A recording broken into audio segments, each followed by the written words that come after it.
brings it all back to me was the ease with which the aircraft appeared to be flown. It sort of leapt off the ground and into transition in a way as if it had been doing it 1,000 times.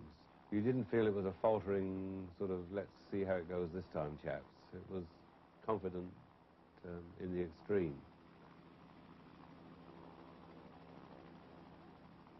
From Paris, the Rotodyne went on to appear at the Aeronautical Salon.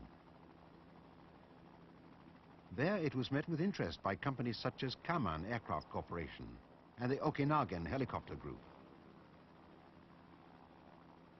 Kaman had negotiated a licensing agreement for sales and service in the United States, and Okanagan had signed a letter of intent to buy one Rotodyne with an option to purchase 2 more within 3 years. With domestic and international interest in the project growing, the Rotodyne looked to be a success. The airliner side was more or less demonstrated at the end of the day was the flight into Battersea, of course. Battersea heliport was quite a small heliport. In fact, the landing pad wasn't much bigger than the Rotodyne. It was almost like landing on the back of a ship. And they took it into London from White Waltham. They took it in twice, actually. I wasn't on board when it did that flight. I was actually measuring noise on London Bridge, on Westminster Bridge. And I couldn't actually record the noise above the noise of the traffic, which was quite interesting because the light-up point is the time when it gets very noisy. It went into Battersea twice, very successfully, and the only comment they had from the public in general was some woman rang up to say, what was this big air helicopter went in, because the little boy didn't recognize it. So that was another demonstration, all aimed at the civil market, to try and allay some of the fears that people always had. The flights into Battersea were done to dispel doubts regarding the noise levels produced by the Rotodyne. Tip-jet silencers had been developed to bring the noise to within acceptable levels, but these silencers robbed the tip-jets of power. Demonstrations were also undertaken in a second area. The RAF and NATO military leaders both witnessed the Rotodyne in action.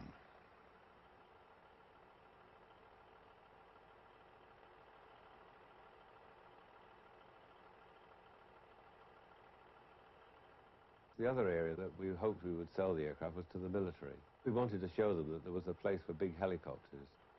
And the important thing was, A, to move vehicles around, B, to be able to move large numbers of troops about. And one of the demonstrations they did, of course, was the famous demonstration with the nurses, where they got about 40 nurses on board the aircraft. But that's what that was all about, to try and demonstrate the importance of the Rotodyne as a military vehicle, and to show that there was a place in the battlefield for big helicopters. During this period, design work had started at Fairey on a larger aircraft. New York Airways had expressed interest in the Rotodyne and placed an order for 5 of the aircraft with an option to purchase 10 more. This order was contingent upon the development of a larger Rotodyne. A Rotodyne that could carry up to 57 passengers. The test rigs at White Waltham were modified to accept larger Rolls-Royce Tyne engines, and a full-scale mock-up of the aircraft was under construction. However, a larger Rotodyne, designated the Type Z, would never find its way into the air. At the start of 1960, there were over 20 aircraft manufacturers in Great Britain.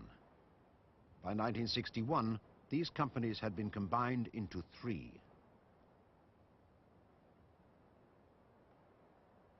This government-led restructuring of the British aviation industry would delay and ultimately bring an end to the Rotodyne project. Fairey's aircraft division was merged with the Bristol Airplane Company and Westland, with Westland taking over the Rotodyne project.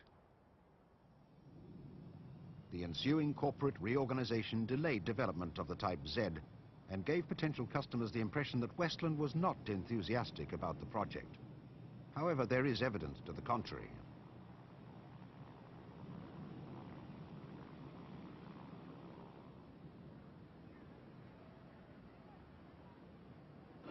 Yeovil, England, centre of the British helicopter industry and headquarters of the Westland group of companies, now incorporating Saunders Roe Division, Fairey Aviation Division and Bristol Helicopter Division. At the time of the takeover, Westland became the sole manufacturer of helicopters in all of England. They acquired an experienced research and design team from Fairey Aviation and even gave the Rotodyne priority over a heavy lift helicopter of their own design.